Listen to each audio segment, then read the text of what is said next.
海町ダイアリー、原作漫画と映画を比べてみた。ということで今回取り上げるのは海町ダイアリーです。今見直すと豪華キャストがたくさん出演しているのが是枝監督の映画海町ダイアリーですが、その原作は漫画でバナナフィッシュなどで有名な吉田明美先生の作品です。なので今回は海町ダイアリーの漫画と映画を比べてみたいと思います。漫画海町ダイアリーは吉田明美先生によって書かれた作品で、2006年から連載が始まり、2018年に連載が終了した全9巻からなる作品です。その物語は鎌倉で暮らす3姉妹が母親が違う妹を引き取ることになり、一緒に暮らし始めるというお話で、4姉妹の日常が描かれているんですが、彼女たちの生活がその舞台である鎌倉の街並みに溶け込んでいて、4人を含め作品に登場する人たちが本当にそこで暮らしているような、とても身近に感じる作品になっていました。物語の中で特別劇的なことや事件などはほとんど起きず、ドラマチックな展開もなく、描かれているのは日常の些細な出来事だったり、もしくは誰もが経験する出会いや別れだったりするんですが、ただそれは4人にとっては一つ一つが大切で重要な出来事なので、だからこそ読者はこの4姉妹やこの街で暮らす人に寄り添えて、自分も作品に出てくる登場人物の一人になることができるのが漫画海町ダイアリーという作品です。で、そんな漫画が2015年に実写映画化され、監督を務めたのは是枝裕和監督です。是枝監督はもともと吉田明美先生の作品が大好きで、中でも桜の園の大ファンで、この作品が実写映画化された時は自分が監督したかったと悔しい気持ちになったそうです。そんな吉田明美先生ファンの是枝監督が手掛けたのが映画海町ダイアリーで、映画は原作通り舞台は鎌倉で、そこで暮らす4姉妹の日常が描かれています。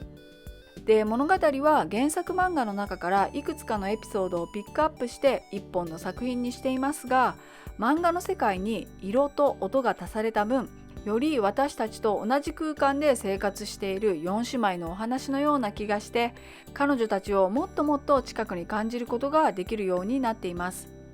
しかも劇中には美しい鎌倉の街並みがたくさん出てきて、映画を見ている途中から鎌倉に行きたいと思ってしまうほど、観光地の鎌倉ではなく日常の鎌倉を春夏秋冬と見ることができます。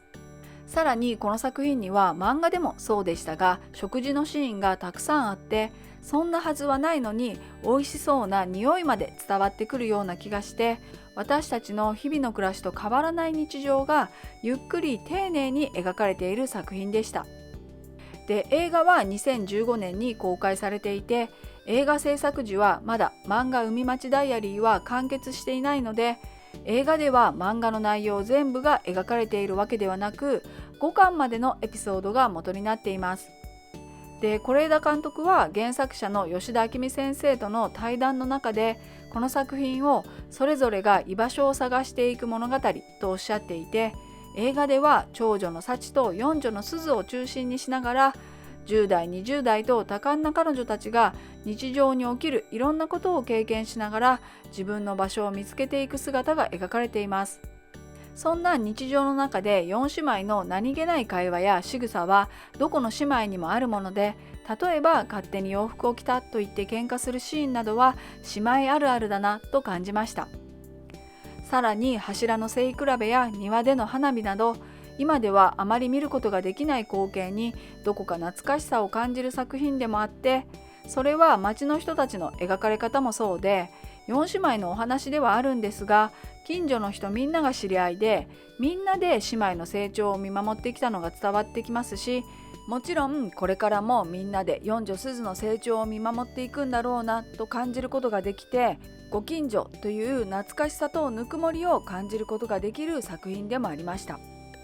で、この作品は物語が日常を描いていながらも、作品に出演している俳優さんたちはとても豪華で、4姉妹の綾瀬はるかさん、長澤まさみさん、かほさん、広瀬すずさんももちろんですが、その他脇を支える人たちも豪華で、大竹しのぶさん、堤真一さん、吹雪純さん、鈴木亮平さん、坂口健太郎さん、加瀬亮さんも出演していて、さらに是枝監督作品でおなじみのリリー・フランキーさんとキキキリンさんの姿もあって、めちゃくちゃ豪華な顔ぶれが揃っているんですが、そんな俳優さんたちが特別さを感じさせない私たちと同じ普通の日常を見せてくれていて、そこがこの作品の素敵なところの一つでもあって、みんな同じように喜んだり落ち込んだり嬉しかったり悩んだりしながら毎日を過ごしているということが伝わってくる作品になっていました。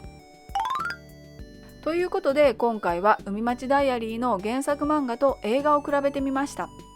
漫画も映画も作品に触れた後には鎌倉に行きたくなってしまうんですが、鎌倉の観光巡りをしたいというよりは、そこで暮らす4姉妹と同じ空気に触れてみたいという気持ちになるので、それだけ漫画も映画も誰にでもある普通の日々を描いていたんだと思います。